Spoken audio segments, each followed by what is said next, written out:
the Stankey Legg, do the Stankey Legg, John Stankey Legg, I run AT&T, do the Stankey Legg, do the Stankey Legg, John Stankey Legg, Warner Brothers too, do the Stankey Legg, do the Stankey Legg, John Stankey Legg, Bond to Rec TV, do the Stankey Legg, do the Stankey Legg, John Stankey Legg, and I don't give a,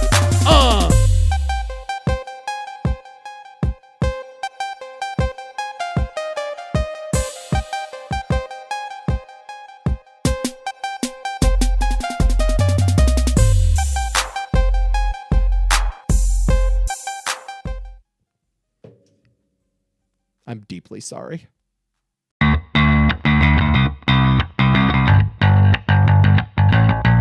This is Cultured. I'm Nico. I'm your host. Very exciting news. We are nearing 1,000 subscribers at the TMT YouTube channel. Do me a favor, click subscribe down below. Help push this thing over the edge to quadruple figures. And while you're at it, go check out the website, tmt.media, for more of my stuff. We're talking mergers today. Not always the sexiest of topics. What mega corporation controls the intellectual rights to the Knight Rider franchise? When we think about the art that we like, we tend to think about the names at the end of the opening credits. The director, the writer, the stars on screen. Very rarely do we consider the names at the top. The executive producers, the ones cutting the checks. And although your interest in corporate wheeling and dealing may begin and end at Shark Tank, ignoring this stuff misses the bigger picture. That pop culture is primarily a commercial venture. In order to fully understand it, you have to follow the money. Well, today, the money trail leads us to Warner Media, formerly known as Time Warner, before getting acquired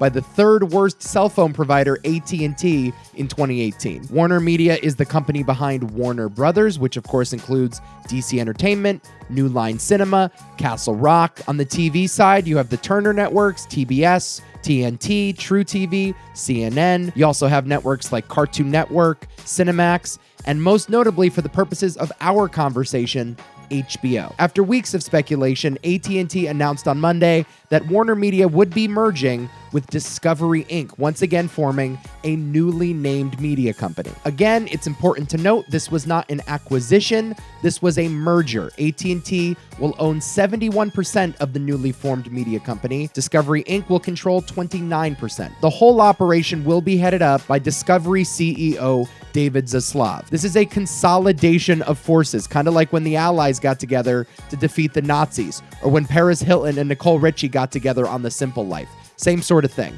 Discovery Inc. is its own linear television empire, cable networks that you and I grew up with. I'm sure your grandparents are still watching them. I'm sure you had it on when you were recovering from your latest breakup. I see no other reason why you would. You know, I'm looking at this list of Discovery networks. This is exactly what cable television was built for, to entertain lazy people with specific interests. Take a look at this. Food Network. You like cooking, you just don't want to cook yourself. Animal Planet. You like animals, but you don't want pets. Travel Channel. If you like foreign places, you just don't want to go to them. HGTV. You like home renovations, you don't want to pick up a hammer. Discovery Channel. You like science, you just don't want to do any experiments yourself. And TLC. If you like dysfunctional families, but you just don't want to care for your own. But there's more. Investigation Discovery, Oprah Winfrey Network, Science Channel, Discovery Family, Motor Trend, Cooking Channel, DIY Network, Great American Country. These are all true. I'm reading this off of Wikipedia. American Heroes Channel, Destination America, the Public High School Rainy Day TV on Wheels documentary network. Might have made that last one up. So the question here is, why would AT&T and Warner Media want to get into the discovery business, besides the fact that every American company is headed towards inevitable consolidation? Look, although they're a bit outdated, these assets are still household names. There is a value to the Discovery brand. But does acquiring the rights to Property Brothers and 90 Day Fiancé equal the power of Batman and Looney Tunes? Does this deal actually move the needle for them? I don't know, and frankly, no one at Warner Media seems to know either. This is a company that since 2018 has been going through a major identity crisis. When AT&T bought Time Warner, a transition to streaming was their top priority. That's when the idea for HBO Max was born, including the entire library of Warner Brothers content. AT&T correctly identified that Netflix was its biggest threat to survival, and they had to develop their own competitor if they wanted to hang around. After all, AT&T, like Netflix, is a tech company. They bear no allegiance to the house that Harry, Albert, Sam, and Jack built. The Warner Brothers water tower where the Animaniacs live means nothing to them. They are not in the entertainment business.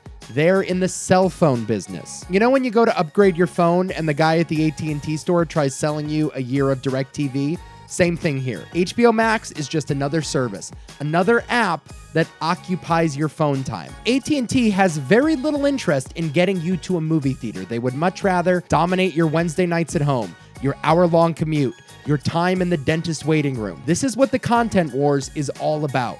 Ubiquity. John Stankey, the CEO of AT&T, started banging this drum the second he walked through the door. He quickly dispensed of Time Warner CEO Jeff Bewkes, same with HBO chief Richard Plepler. Plepler had been with HBO for over 27 years, oversaw much of that creative renaissance. And when the change was made, Stankey told HBO staffers that HBO was not producing enough content to keep up with Netflix. Here's the direct quote: "We need hours a day, not hours a week and not hours a month. We need hours a day." As you can imagine, these remarks were not taken too kindly, kind of like when James Spader took over The Office. A lot of Jim Halpert staring directly in the camera, a lot of jerk-off motions. Who does this hot shot from Dallas think he is? HBO has a brand of quality, not quantity. These comments were seen as a betrayal of the brand. Just last year, Stankey puts this guy Jason Kilar in charge. Kilar was a disciple of Jeff Bezos at Amazon. He went on to help launch Hulu, yet another tech guy that hasn't even picked up a camcorder. From the jump, this partnership seemed doomed to fail. For the past 3 years, the trials and tribulations of Warner Media have been thoroughly reported on. Probably the most high-profile incident came at the end of last year when they announced that every Warner movie in 2021 would be released in theaters and on HBO Max the same day. Warner Media did not consult with any of their main creative collaborators on this decision. Even Christopher Nolan was blindsided, which is insane because Christopher Nolan is like the LeBron James of the film world. Sure, he's just a player like everyone else, but if he wants J.R. Smith, damn it, you're gonna pay J.R. Smith. You don't piss Christopher Nolan off. This is the Nolan quote that generated all the headlines. "Some of our industry's biggest filmmakers and most important movie stars went to bed the night before thinking they were working for the greatest movie studio and woke up to find out they were working for the worst streaming service." Wow. So it hasn't been all sunshine and rainbows for Jason Kilar. There's dissension in the ranks. HBO Max had a ho-hum debut. AT&T paid $85 billion for Time Warner, but the company's mountain of debt has led to some buyer's remorse. And it all came to a head this week. Kilar was reportedly kept out of the loop on the Discovery deal, and now he's about to be replaced by a veteran TV guy whose version of a TV star is Honey Boo Boo. Jason Kilar, dead man walking on the Green Mile. Et tu, John Stankey. Et tu. And I know, to me, this drama qualifies as palace intrigue. But to you, it sounds like an episode of Succession, except far less interesting. A bunch of trust fund kids that went to Harvard bickering about what to do with the new Mortal Kombat movie. But if you're a consumer of popular culture, this stuff matters. In fact, this is the prevailing narrative of Hollywood's current moment. The tug of war between the old guard and the new. On one side, a century-old entertainment infrastructure that believes their way of storytelling still works. And on the other side, a bunch of tech bros that don't have the same years of service, but certainly have more power. They believe these legacy media institutions are still valuable if updated. And that's where we find ourselves this week, in the middle of the tug of war. AT&T now believes, after a year of the Kilar experiment, that the best way to improve HBO Max is to make it look more like cable. It's unclear whether or not Discovery Plus will eventually dissolve into HBO Max itself,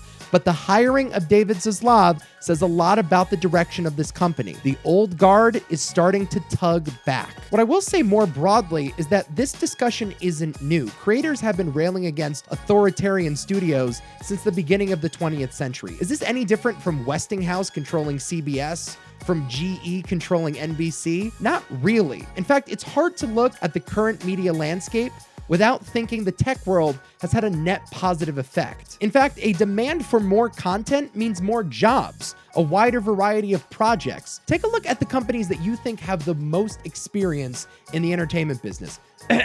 Disney. Disney is really good at making movies, but they're also the studio that allows for the least amount of creative freedom. It's Jeff Bezos that's letting Barry Jenkins make the Underground Railroad. Tim Cook's the one giving Martin Scorsese $200 million for Killers of the Flower Moon. If I really applied myself, I could probably squeeze $500,000 out of Zuckerberg. These guys are too busy selling toilet brushes, cell phones, and your personal data to worry about what some art house filmmakers are doing. So Netflix can't say they made Wizard of Oz, but they can say they made a David Lynch short film featuring a talking monkey. And the latter might actually be more admirable. We'll wait and see what happens with Warner Media and Discovery, but this great consolidation is far from over. Just a few days ago, it was reported that MGM, the studio behind James Bond and Rocky, was nearing a sale to Amazon. Another marriage between tech and legacy media. Another shot fired in the content wars. But here's the thing about war, guys.